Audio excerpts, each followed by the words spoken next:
Shame is not simply an emotion that briefly touches the mind and fades away. It is something far more ancient and far more violent. Shame is a social execution. When someone attempts to shame you in front of others, they are not merely throwing an insult into the air. They are attempting to erase your standing, to carve a scar into your identity that the crowd will remember long after the moment has passed. In that instant, the atmosphere changes. The air grows heavier. The room becomes a stage, and you suddenly realize that you have been pushed into the center of it. Most people recognize the sensation immediately. The heat begins climbing up the back of the neck. Your shoulders tighten. Your mind begins racing for words that will defend you. You feel the eyes of everyone in the room turning toward you, measuring you, judging you. In that moment, it feels as if the room has expanded and you have shrunk. Everyone else seems tall and confident while you feel small, exposed, and cornered. Your instincts scream that you must react. Explain yourself. Argue.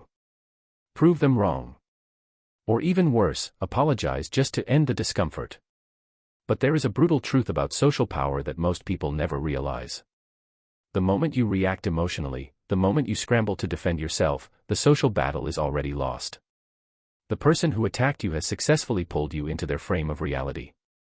You are now playing the role they wrote for you. But imagine a different possibility.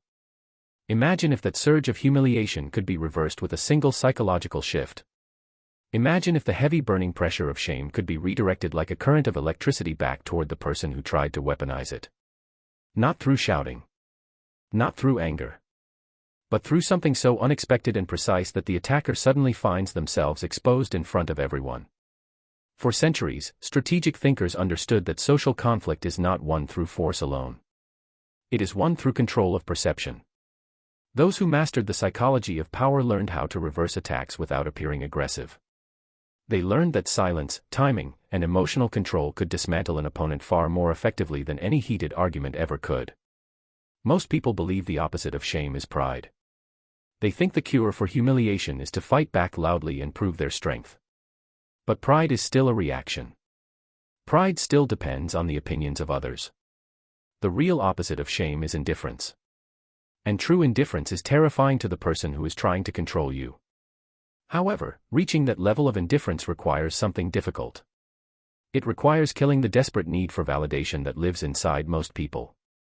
It requires the courage to stand still while someone attempts to provoke you, trusting that your calm presence alone can dismantle the attack.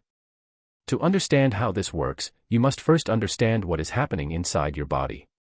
When someone publicly attacks your reputation or competence, your brain reacts as if your survival is under threat. Deep inside your mind is an ancient alarm system built during the earliest days of human tribal life. In those environments, shame was not merely embarrassing. It could mean exile. And exile often meant death. Because of this evolutionary history, your brain treats social humiliation as a danger equal to physical harm. Your amygdala activates instantly. Adrenaline floods your bloodstream. Your breathing changes. Your muscles tense as your body prepares either to fight or to escape. This biological reaction is precisely what the person shaming you is counting on. They expect you to react emotionally.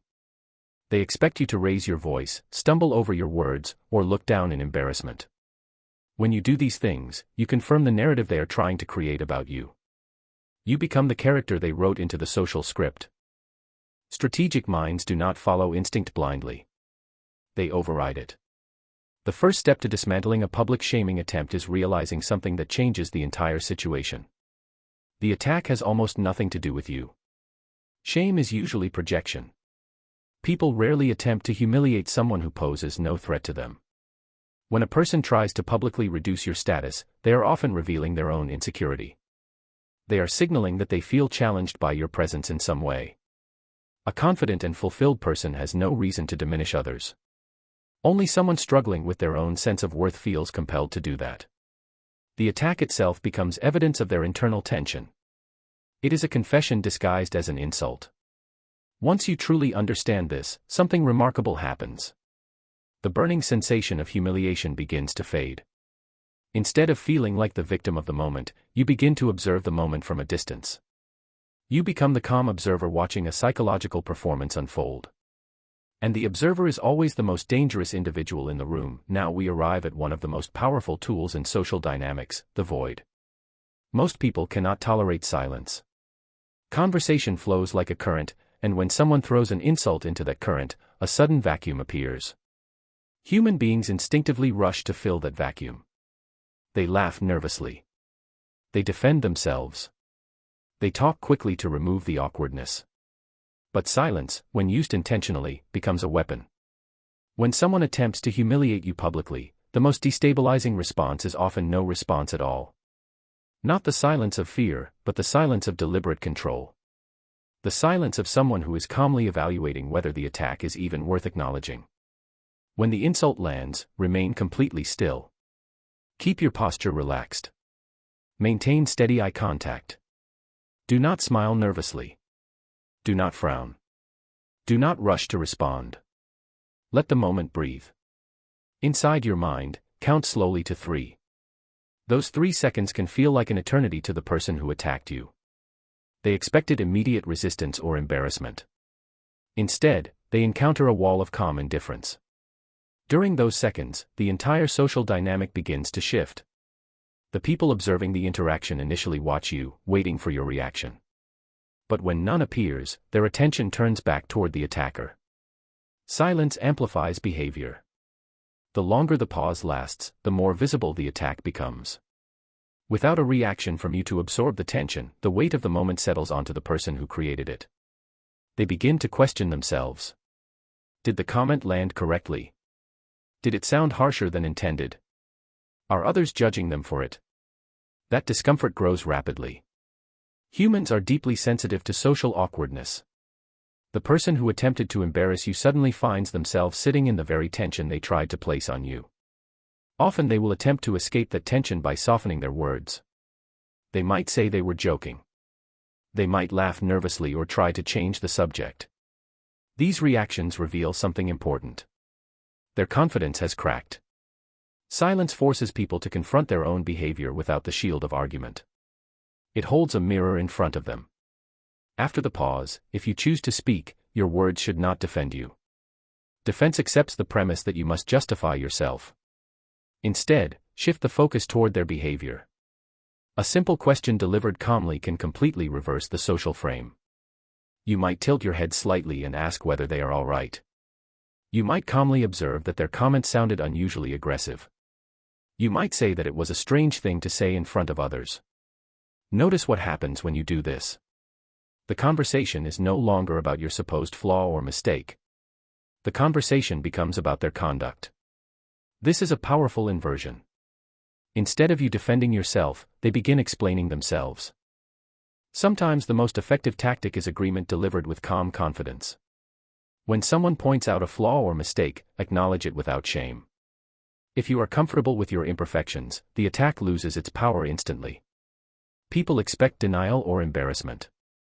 When they encounter relaxed acceptance instead, their strategy collapses. If someone criticizes you for being unusual, acknowledge it with amusement. If they accuse you of arrogance, respond with quiet confidence rather than anger. The key principle is that shame only functions when you accept the emotional burden attached to it. When you refuse that burden, the weapon dissolves. But remember that these confrontations rarely happen in isolation. There is almost always an audience present. And the audience is often the real battlefield. Public shaming attempts are performances designed to influence group perception. The attacker wants the crowd to laugh, agree, or silently accept the hierarchy they are trying to establish. Most people make the mistake of focusing entirely on the attacker. They try to convince them to stop. But the attacker is rarely the real target of your strategy. The real target is the room. When you remain calm under pressure, observers instinctively reassess the situation. Human psychology is deeply influenced by displays of emotional control. The person who remains composed during conflict often appears stronger than the person creating the conflict. A subtle technique can strengthen this effect. Instead of staring only at the attacker, briefly make eye contact with someone else nearby. A calm expression or slight raised eyebrow can communicate a shared understanding without a single word spoken. This nonverbal communication quietly invites the audience to view the situation from your perspective. It transforms the attacker's performance into something awkward rather than impressive. Power in social environments often belongs to the person who appears least desperate for approval. Slowing your movements, lowering your voice, and controlling your breathing signals that you are not threatened. You become the stable center of the room while the attacker appears volatile. Eventually their energy burns itself out. There are moments, however, when silence and calm observation are not enough. Some individuals thrive on conflict itself. They feed on reactions, arguments, and emotional exchanges. For these personalities, attention of any kind is a reward. In those situations, a different strategy becomes necessary. The most devastating response is not confrontation but absence. Treat their presence as if it barely registers in your awareness. Continue speaking with others. Shift your attention to a different topic. Maintain your composure and proceed with your activities as though a minor distraction passed through the room.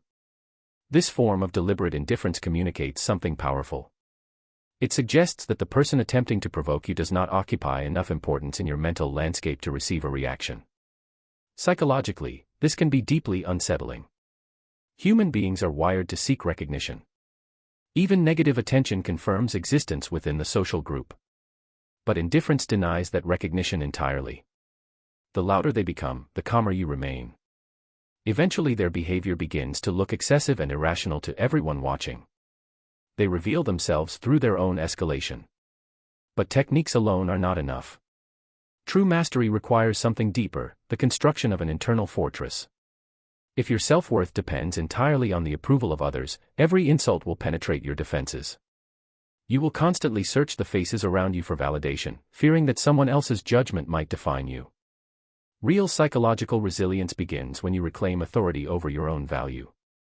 This requires confronting the parts of yourself you may normally hide.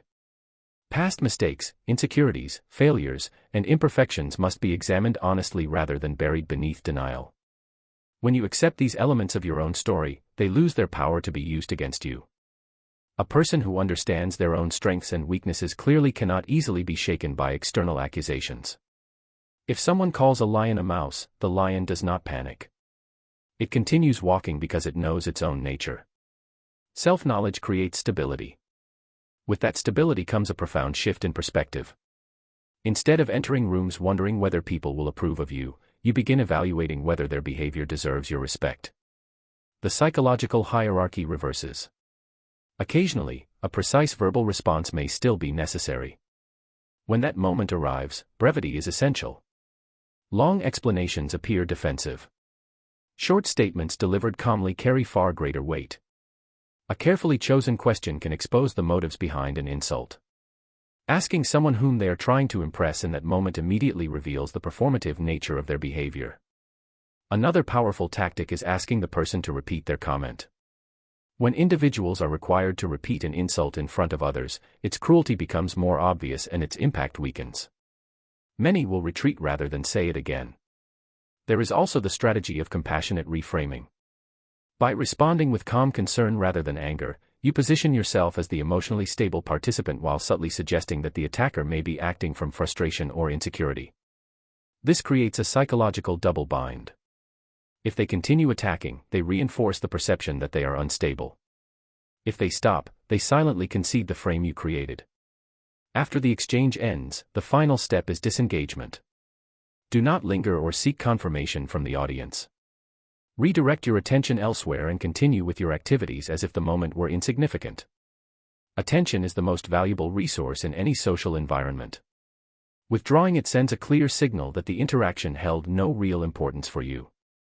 Ultimately, these strategies are not about cruelty or domination. They exist to protect psychological autonomy in a world where reputation and perception often determine opportunity. Modern life has amplified public judgment. Social environments, both physical and digital, frequently resemble arenas where individuals compete for status and recognition. Without emotional discipline, people become trapped in cycles of reaction and validation seeking. Learning to remain calm in the face of humiliation changes everything. When you are no longer afraid of embarrassment, you gain the freedom to speak honestly, take risks, and pursue goals without constant fear of social punishment. Shame loses its ability to cage you. And when that cage disappears, something powerful emerges. You begin to move through the world with quiet authority. Not because you dominate others, but because you are no longer dominated by their opinions. The next time someone attempts to diminish you in front of others, remember this. You do not need to shout. You do not need to prove yourself. Sometimes the most powerful response is stillness. In that stillness, the balance of power shifts. And the person who attempted to trap you suddenly realizes something unsettling. They were never controlling the situation at all.